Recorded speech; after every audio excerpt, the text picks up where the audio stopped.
এতক্ষণ বুঝতে পেরে গেছেন কি আমার এই ভিডিও কোন জায়গাটাকে নিয়ে। তো হঠাৎই আমাদের প্ল্যান হলো পুরুলিয়া ঘুরতে যাওয়া। তো দাদা আমাকে সকাল 9টায় ফোন করে বলল, চল পুরুলিয়ার পলাশ ফুল দেখে আসি।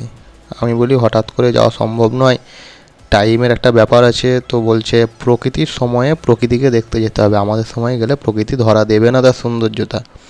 আর পলাশ ফুল, পলাশ বন এমন একটা জিনিস যেটা 10 থেকে 15 দিন ফুল ফুটে থাকে, যেটা দেখার জন্য আমাদেরকে ওরই নির্দিষ্ট টাইমে যেতে হবে। তো আমিও সেই রকমভাবে বেরিয়ে পড়লাম রাত 9টার সময় গাড়ি নিয়ে।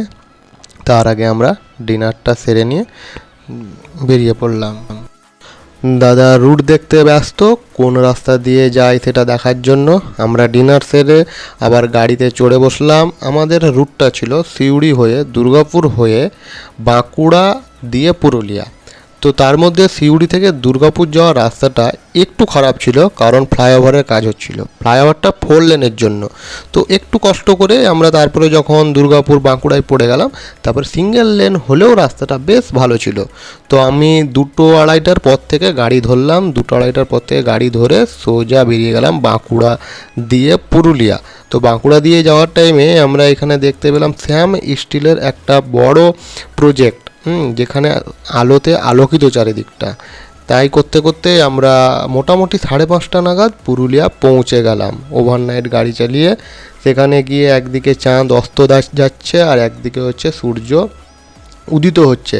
এই সূর্য উদয় এবং চাঁদ অস্ত যাওয়ার এই যে সময়টা খুব সুন্দর, খুব এনজয়েবল সময়। এবং আমার এই পুরুলিয়া ফার্স্ট টাইম। তো পলাশ ফুল, পলাশ বাগান দেখে আমার খুবই ভালো লাগছিল। রাস্তার 2 ধারে পলাশ ফুল যেন আগুনের মতন ফুটে আছে। সকালবেলায় তার দৃশ্য দেখতে একরকম, দুপুরবেলায় একরকম, সকালের দৃশ্য একদম লাল লাল হয়ে আছে। তারপরে আমরা ওখান থেকে বেরিয়ে গেলাম সানরাইজ পয়েন্টে।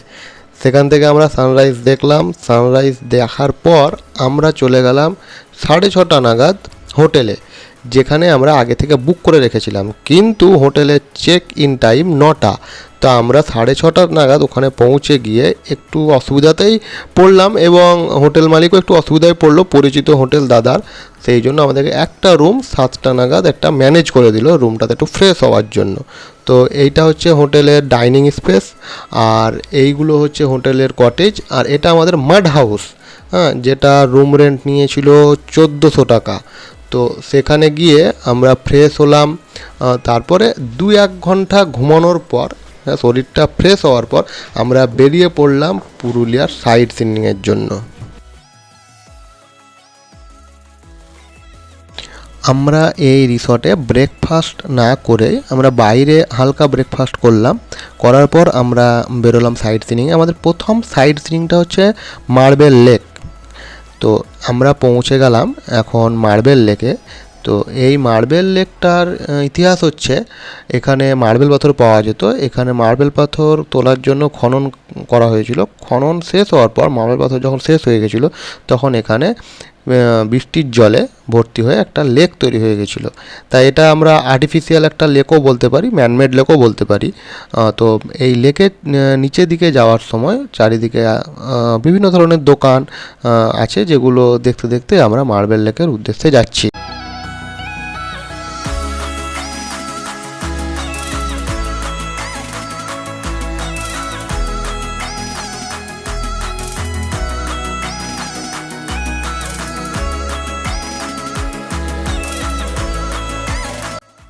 আমরা মার্বেল লেকের সামনে এসে হাজির হয়ে হতাশ হয়ে পড়লাম, কারণ সামনে তার কাটা দিয়ে ঘেরা। তো আমরা মার্বেল লেকের কাছ থেকে দেখতে পাবো না, সেই উদ্দেশ্যে একটু দুঃখিত হলাম। কিন্তু বস, আমরা বাঙালি, বাঙালি মানে কিছু তো জুগাড় আছেই। হ্যাঁ, এই তো জুগাড়। আমরা দেখলাম একটা জায়গায় তার কাটা ছিল, সেখান থেকে বর্ডার ক্রস করার মতন চুপিচারে আমরা একটু একটু করে গুটি পায়ে এগিয়ে চললাম মার্বেল লেকের দিকে।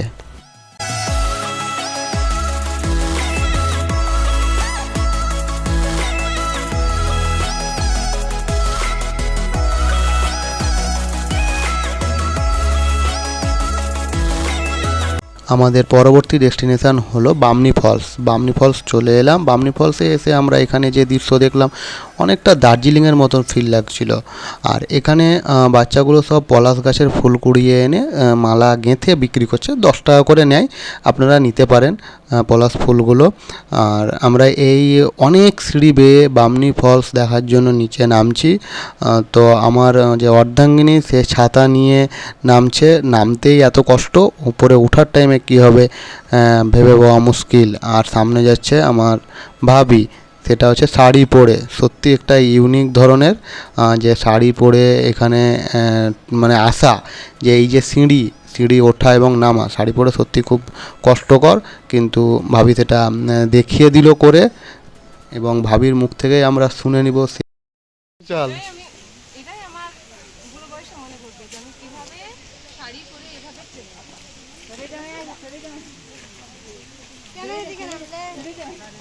আর অ্যাডভেঞ্চার দরকার। অফরোডিং মানে সিঁড়ি ছেড়ে যেগুলো যাওয়ার নয় সেই রাস্তা দিয়ে নামছে, যেটা দুঃসাধ্যকর কষ্টকর জিনিস সেটা করে দেখালো আমার গিন্নি। পায়ে এক পা করে ছাতা নিয়ে নামছে, হাঁপিয়ে যাচ্ছে, নামছে, কিন্তু বামনি ফলস দেখতেই হবে। আর আমরা এইরকম করে হাঁটতে হাঁটতে এগিয়ে পড়লাম বামনি ফলসের ফার্স্ট স্টেপ, যেটা সত্যি খুব সুন্দর দেখতে।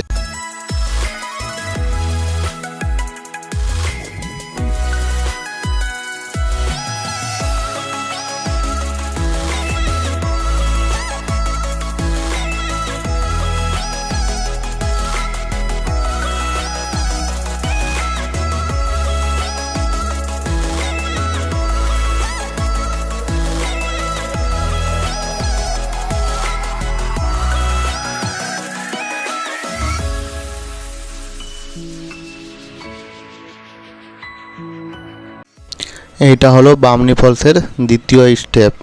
এরপরে আছে থার্ড স্টেপ, যেটা হচ্ছে একদম বামনি ফলসের ওপর থেকে নিচ অবধি পুরোটাই দেখা যায়। আর বারবার বলবো সঙ্গে জলের বোতল কিন্তু অবশ্যই নিয়ে আসবেন, পারলে ছাতাটাও নিয়ে আসবেন, কারণ রাস্তা খুব কষ্টকর, দুঃসাধ্য, নামতে যতটা সহজ উঠতে ততটাই কষ্ট। সেকেন্ড ফেজ অবধি তো সিঁড়ি ঢালাই করা ছিল, কিন্তু থার্ড ফেজ দেখতে গেলে কিন্তু ওই পাথুরে রাস্তার সিঁড়ি দিয়ে বয়ে যেতে হবে। কিন্তু যাওয়ার পর যে দৃশ্যটা দেখবেন না, সেটা দেখে মনে হবে কি যে ক্লান্তি করলাম বা যে ক্লান্ত হলাম সেটা একদম পুরো পরিশ্রান্ত হয়ে গেল। এত সুন্দর দৃশ্য, ওখানে গিয়ে অনেকটাই ছবি তুলতে অনেকক্ষণ থাকতে ইচ্ছে করবে, কিন্তু না, আমাদেরকে আবার ব্যাক করে আসতেই হবে। সেই জন্য বাধ্য ওখান থেকে উঠে চলে আসতে হলো।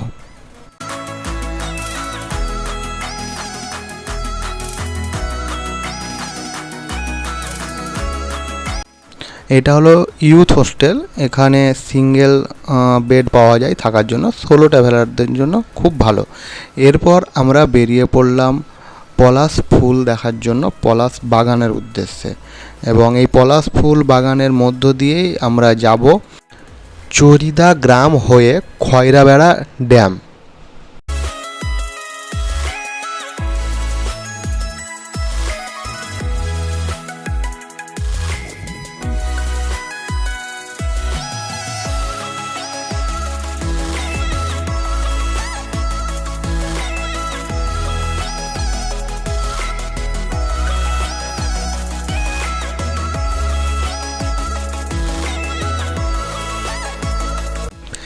এইটা হলো সেই চরিদা গ্রাম, যেটার অপর নাম মুখোশ গ্রাম, মানে মুখোশ গ্রাম নামে পরিচিত। তার কারণ এই গ্রামের প্রত্যেকটা বাড়ির লোক এই মুখোশ তৈরির কাজে যুক্ত।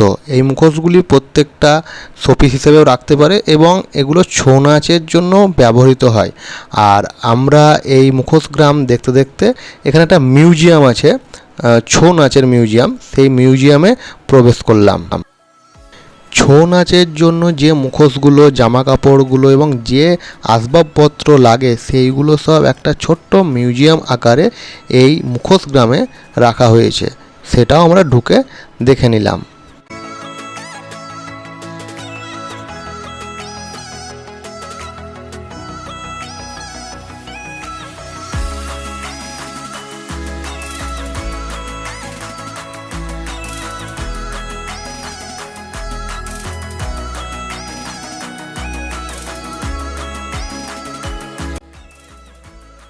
এর পরের গন্তব্যস্থল হচ্ছে খয়রাবেড়া ড্যাম। এই খয়রাবেড়া ড্যাম যাওয়ার সময় রাস্তাটা খুবই ছোট, সংকীর্ণ। একটা গাড়ি গেলে আর একটা গাড়িকে সাইডে দাঁড় করাতে হয়। তো খুব মানে কনসিয়াসলি এই রাস্তা দিয়ে যেতে হয়।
প্রথমে আমরা খয়রাবেড়া ড্যামে পৌঁছে টিফিন করলাম, সন্ধ্যা টিফিন। তাতে আমরা খেলাম ম্যাগি এবং ব্রেড অমলেট আর চা। এই ম্যাগি ব্রেড অমলেটের একটু রেট ইউজুয়ালি বেশি, অবশ্যই সেখানে একটু বেশি হবে কারণ ওটা ট্যুরিস্ট প্লেস, সেটা স্বীকার করেই খেতে হবে। এরপর আমি কিছু 360 ভিউ নেওয়ার চেষ্টা করলাম, আপনারা একটু দেখে নিন।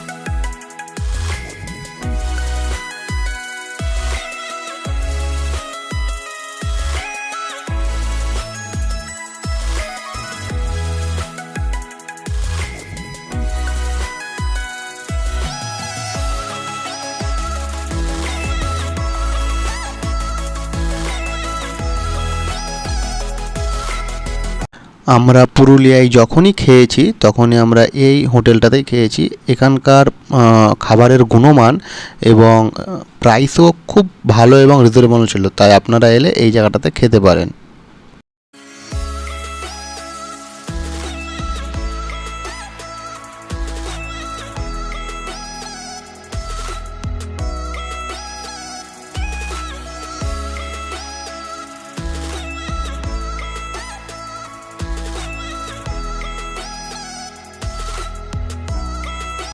তারপরের দিন সকালবেলায় আমরা বেরিয়ে পড়লাম আপার ড্যাম লোয়ার ড্যাম দেখার উদ্দেশ্যে। এটা হচ্ছে আপার ড্যাম আর এইটা যেটা দেখছেন সেটা হচ্ছে লোয়ার ড্যাম। আমরা লোয়ার ড্যামে নেমে ফটো তুলিনি, তারপরে আমরা বেরিয়ে গেলাম আর একটা গন্তব্যস্থলের দিকে। সেই গন্তব্যস্থলের দিকে যাওয়ার সময় পড়লো সামনে পলাশ ফুলের আবার সেই বাগান। এই যাওয়ার সময় পলাশ ফুলের বাগান ছেড়ে যেতে একটু কষ্টই হচ্ছিল, সেই জন্য আবার ঢুকে পড়লাম সেই পলাশ ফুলের বাগানে। সেখানে ভাবি তো বসে শুয়েই আছে কি আমি এখান থেকে আর যাবো না, কিন্তু যাই হোক আমাদেরকে সেই পলাশ বন পলাশ ফুল পুরুলিয়া টাটা বাই বাই করে এগিয়ে যাচ্ছিলাম আমরা আরেকটা অন্য গন্তব্যস্থল। সেটা পরবর্তী ভিডিওতে অবশ্যই জানতে পারবেন। তাহলে বন্ধুরা আমার এই ভিডিওটা এখানেই তাহলে শেষ করছি। আমার পরবর্তী ভিডিও হচ্ছে দীঘা মন্দারমণি। আমরা পুরুলিয়া থেকে সেই দিনই দীঘা মন্দারমণির উদ্দেশ্যে রওনা দিয়েছিলাম। পরে যে ভিডিওটা আসবে সেটাতে আপনারা দেখতে পাবেন দীঘা মন্দারমণিতে আমরা কি করলাম, কোথায় উঠলাম, কি খেলাম, কখন ফিরলাম, কিভাবে ঘুরলাম। অবশ্যই দেখতে থাকুন এবং আমার এই চ্যানেলটিকে সাবস্ক্রাইব করবেন, লাইক দেবেন, কমেন্ট করবেন। টাটা বাই বাই, ভালো থাকবেন।